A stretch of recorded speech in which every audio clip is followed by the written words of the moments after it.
Hey guys, Troy and Cardauer here, back with another podcast. I'm going to apologize for the setup or if audio or something's not perfect. I kind of have a little makeshift studio going here because I just got back to the US. But a good episode today. We actually have a lot to talk about. We're in a Champions League reactions. I think there is some stuff worth talking about in the market. You know, Haaland has definitely come down a ton in terms of prices. We were talking about Messi has come down, a good amount as well in prices lately.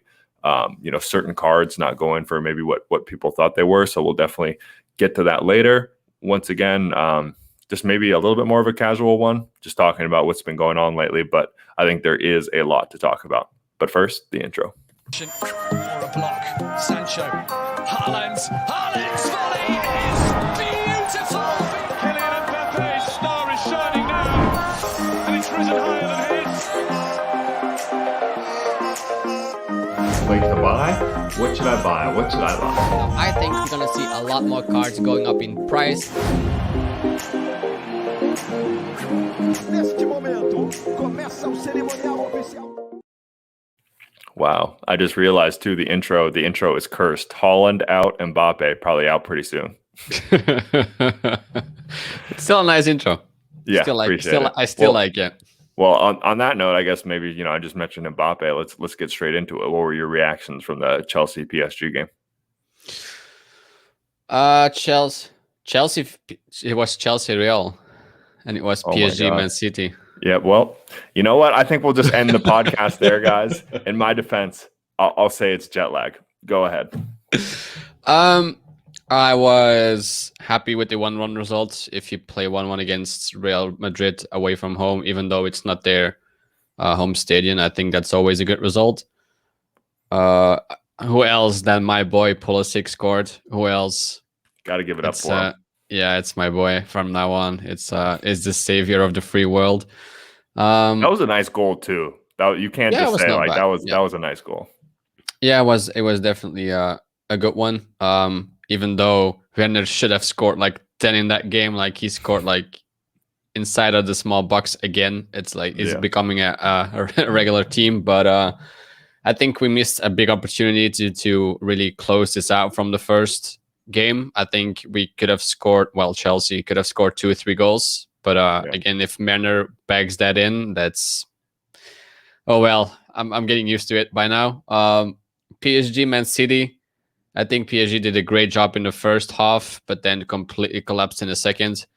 I think this again shows that you cannot just soak pressure against Man City for 90 minutes. That's not going to happen. That's not going to work. Now the red card didn't really do much good either. I mean, that was deservedly red.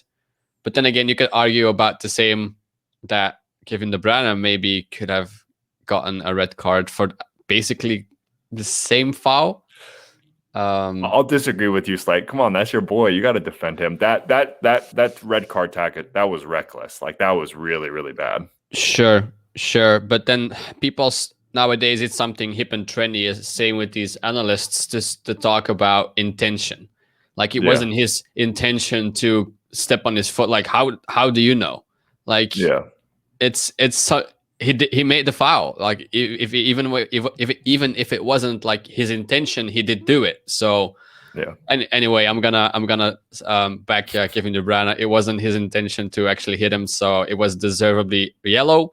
But again, shows you that City can never be counted out, even though it was a lucky goal. The first one, I would say, he was even the second one to an extent. I mean, the wall like kind of breaking there in the right place.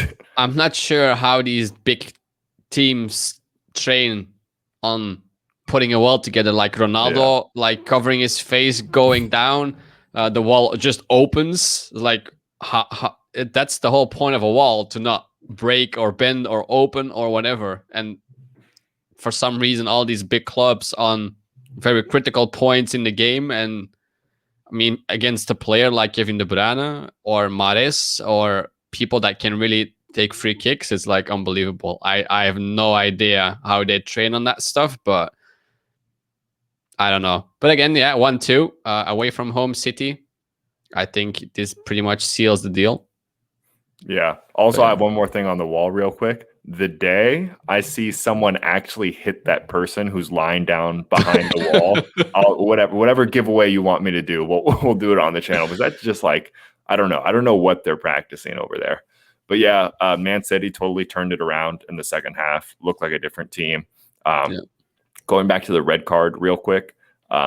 Idrissa Gueye, I hope I'm pronouncing that right, but I'll be the first to admit I don't watch League One on a week-to-week basis. I think there's not too many people who do, but whenever I watch him, I'm just like worried the whole time. Like it's like you always feel like the red card is coming.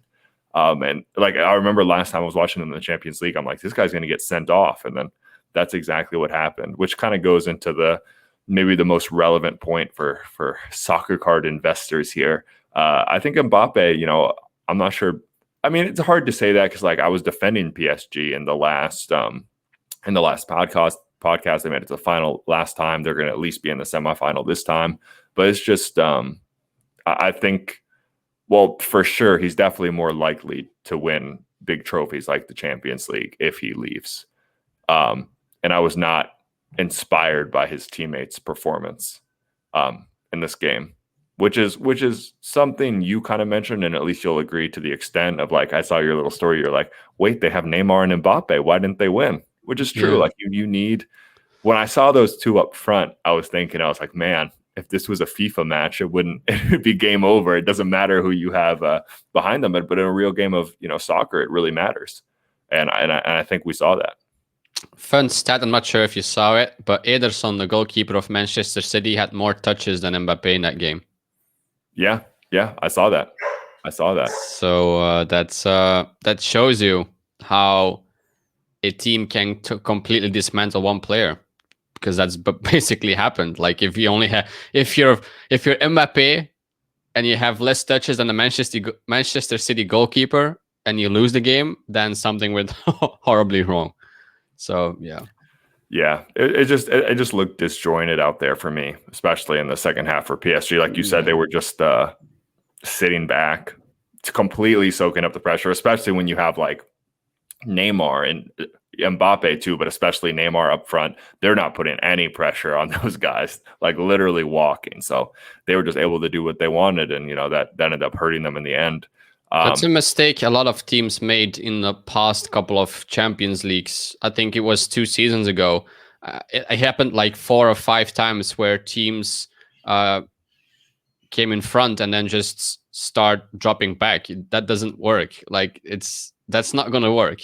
I don't understand why they still try to do it. Like 1-0 is nothing, especially against a team like City. Like you cannot soak pressure for 90 minutes against a team like City. That's not going to happen. So I don't really know who gives these instructions. Even I would say just try for the second goal. Like you have players like Di Maria, Verratti was back, which is huge. You have Neymar, you have Mbappe. Like just try for the second one. Well, you have to lose. Like it doesn't make sense to me. But who am I? Yeah, I mean, well, who am I?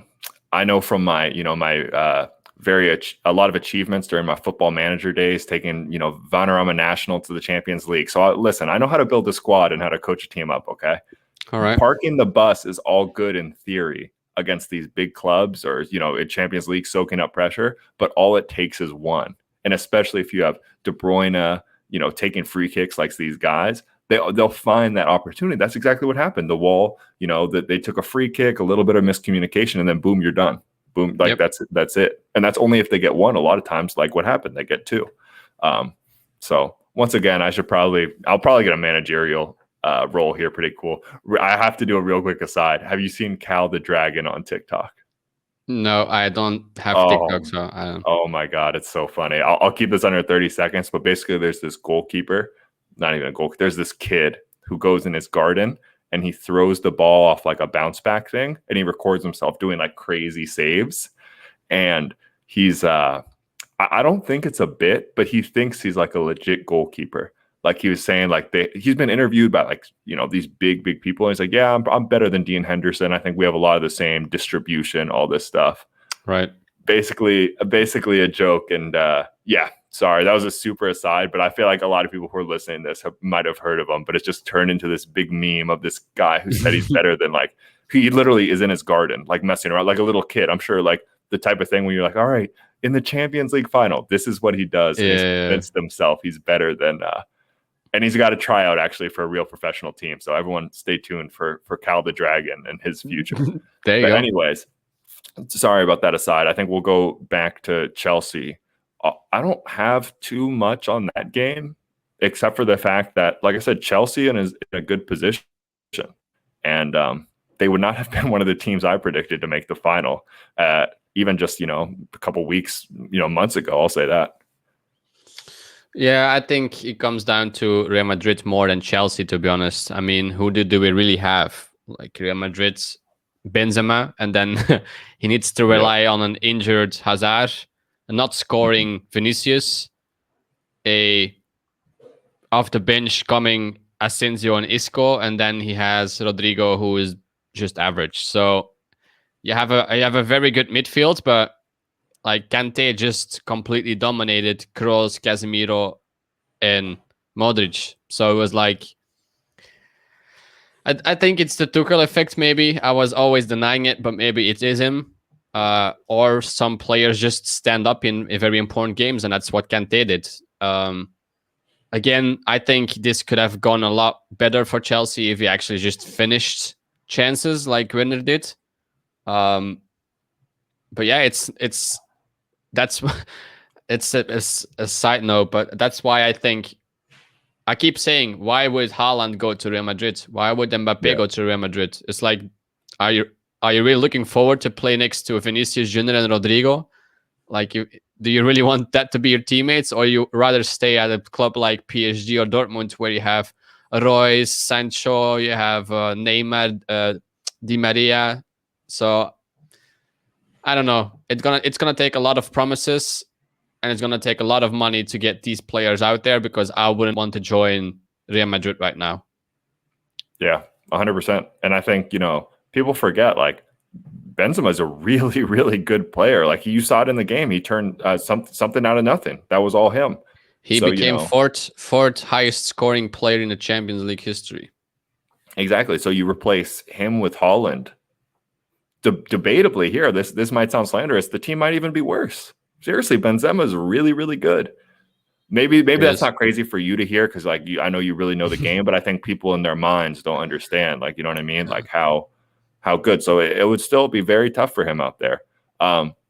Last real quick aside I have, sorry, this is what the episode is today, guys. Conte, like you mentioned, he's so good. And it's crazy. I just bought his Topps Chrome Refractor 2017, 99 cents. I haven't even looked into his rookies. I bet you it's around the same price. It's just crazy how overlooked these type of guys are.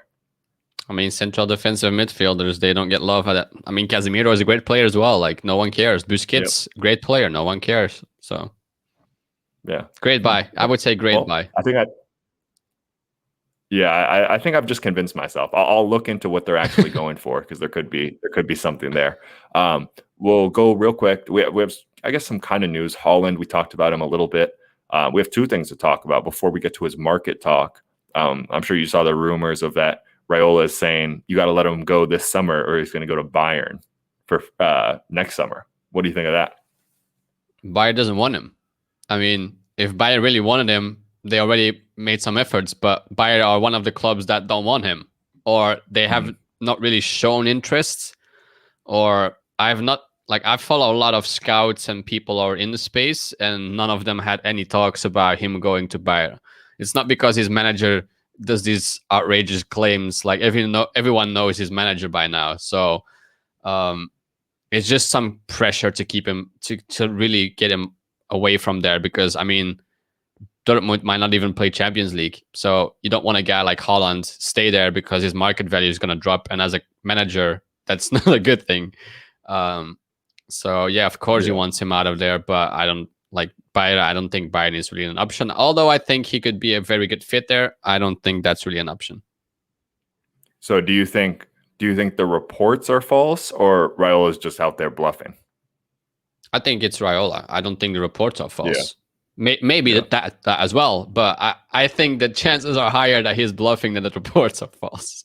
Yeah, it's just so funny in soccer, in basketball, for the most part, if you hear a trade, right, and you might hear rumors like, oh, but if you hear like sources are saying Anthony Davis is on his way to the Lakers, like it usually happens. In soccer, I don't know what to, because you'll hear like done deal, Haaland to Bayern, and then it never happens. So it's hard for me to like in the NBA, rumors mean a lot. Like that's usually like when there's smoke, there's fire. It's in soccer, like I can't even pay attention to rumors, so it doesn't mean anything. It's just all completely made up. But we'll transition to Haaland's market. I think it literally is 50% from his peak. I told this story on my video that's actually coming out today, but I'll repeat it real quick. I apologize. Someone messaged me about Haaland Topps Finest Refractor PSA 9, and I remembered I had checked like a week ago, and it was going for 2,200 in the base, and a PSA 9 was going for like $700 consistently for like a while. And this guy messaged me, and he's like, "Hey man, I can pay $800 right now for it. I'm cash ready." And I'm sure we've all dealt with people, and it's like they're just, scam, like not scammers, but there's just like you don't want to deal with these people. So I gave him a little bit of a rude response. I'm just like, I didn't say F off, but I basically implied it. And then he was like, "No, man, like check, that's the comps." And I was like, "Okay." And I went and looked, and he was 100% right. The Topps Finest Refractor was at 800, down from 2,500, and at what the base was selling for just like 2 weeks ago. So his stuff has come down a ton. I was literally shocked when I see that. So that's why I gave him such a response without even looking. I was like, I literally don't believe that.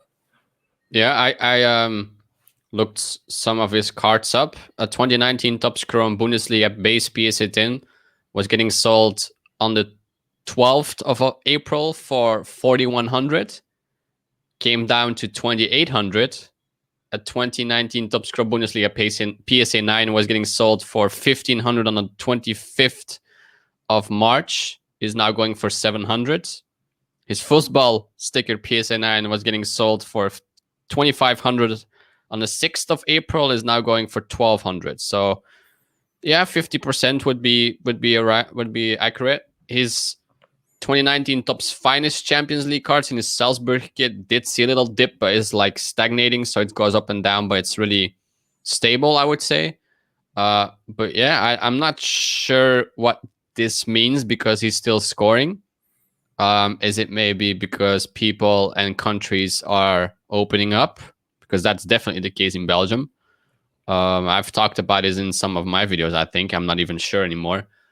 But it's going to happen. I mean, I'm looking forward to go on holiday. That's money that's not going to be put in cards. I'm looking forward to go back to dinners and go out with friends and festivals. That's money that's not going to be spent on cards. So I think if enough people have the same mindset and do the exact same, then yeah, I don't know.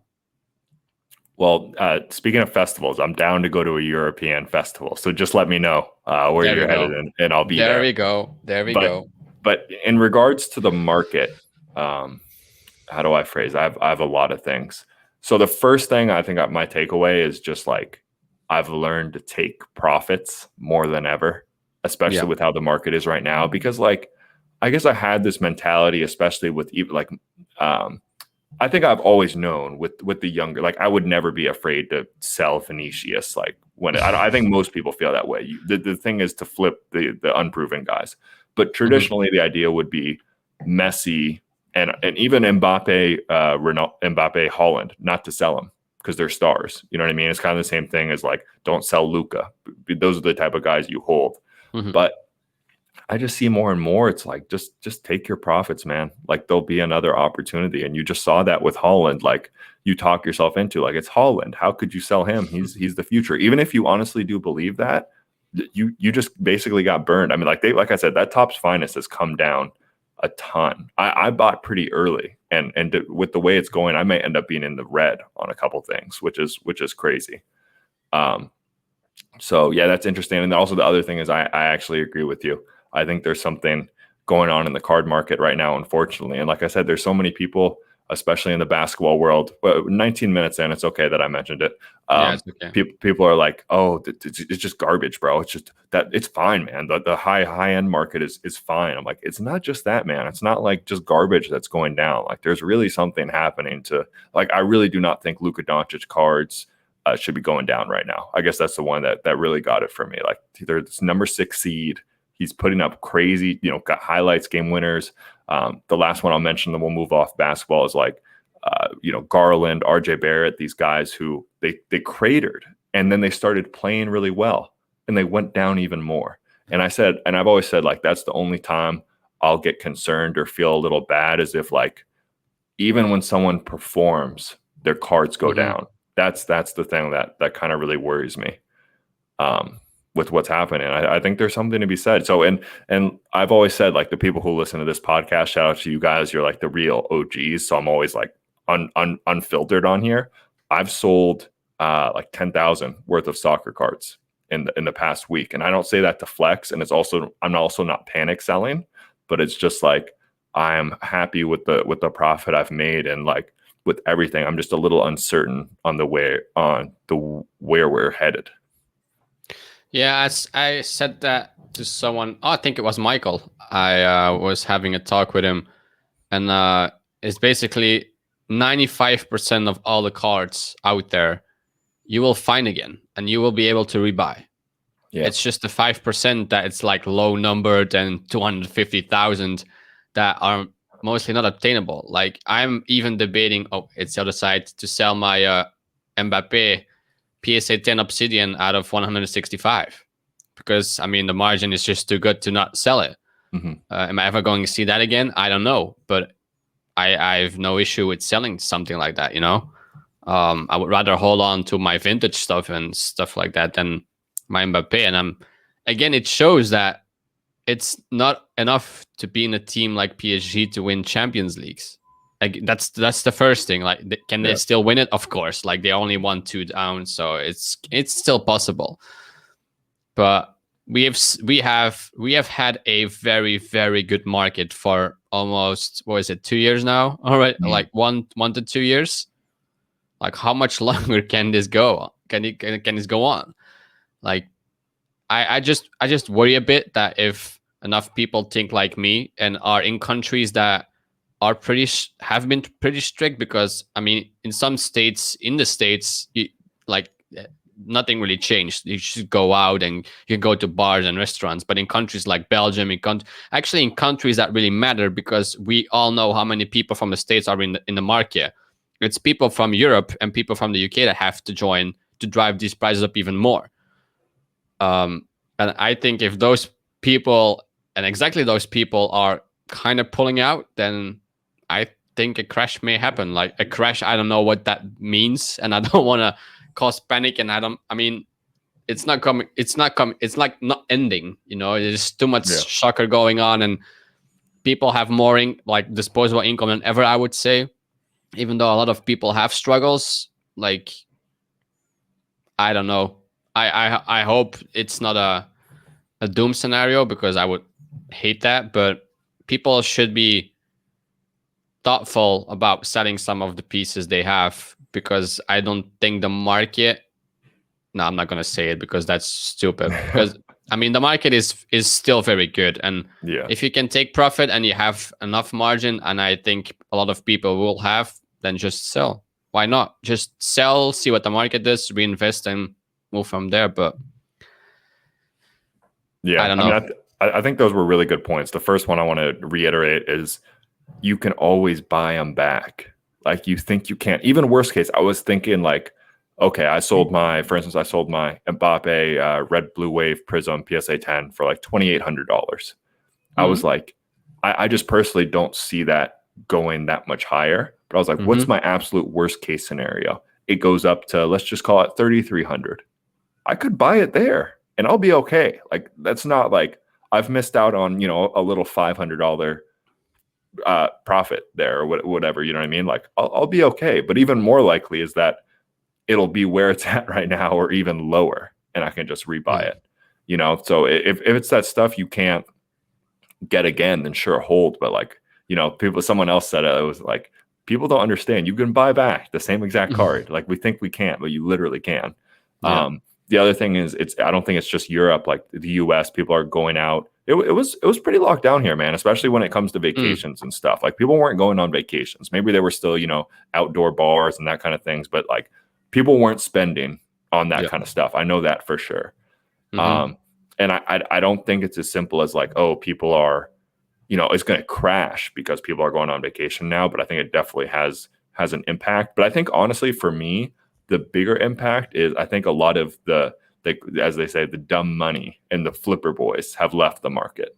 Like I think when you look back at like the Prism 2014 boom, right?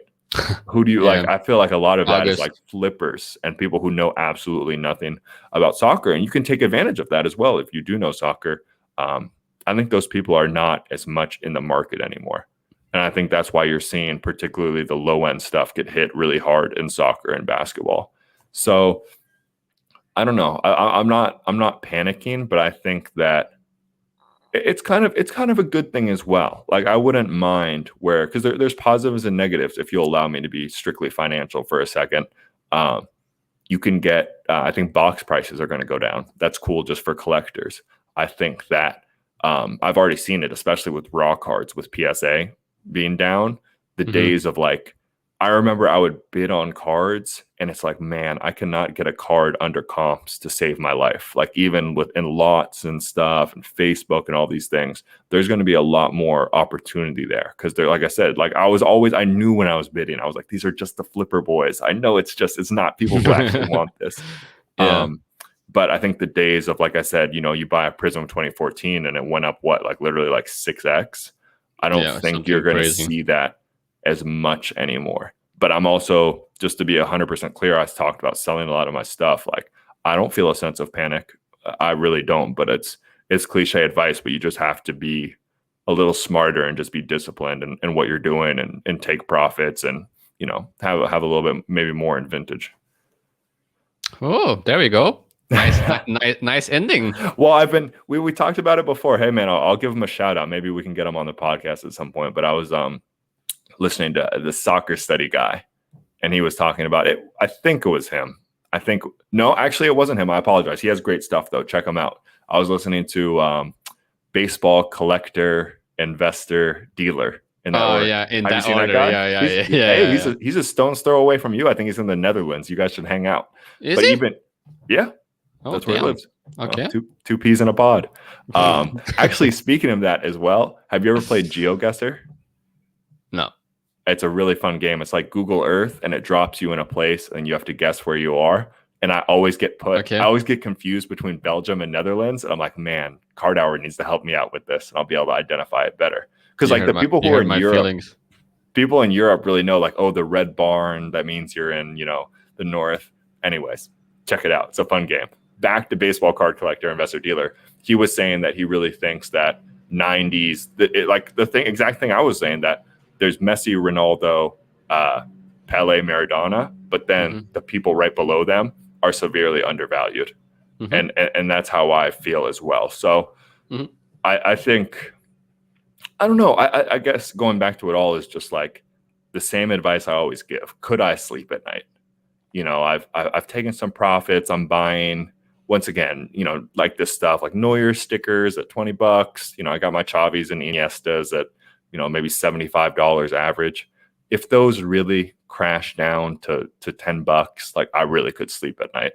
So I'm just like reiterating that same thing to myself to just not be, maybe as reckless as I was before. Yeah. I mean, we have talked about this so many times. Like there are so many good players, and people only focus on like 5 or 6 because that's only what the majority of people talk about. I also agree. I mean, I also understand that it's harder to really get excited about players that are not playing. Like I can tell you that Cruyff and Beckenbauer were great players, but if only you have some YouTube highlights and a lot of like accolades and honors, that's not really as exciting than seeing or watching Haaland destroy a team, like scoring 5 goals in 2 minutes. I get that, but that's what makes it undervalued, I believe. And I don't really like to use the word undervalued, but in this case, I really do believe that it's the case.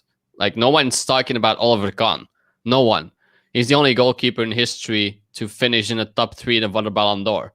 So stuff like that is like, yeah, he's undervalued because no one's talking about him, and was definitely like one of the best goalkeepers ever, in my opinion. So stuff like that makes you wonder if there's still stuff out there. But then again, from that period of time, like I talked with Al about this in one of the episodes, and the Raul Gonzalez rookie card went for 2K on PWCC because it's a low pop, but it's a low pop according to PSA.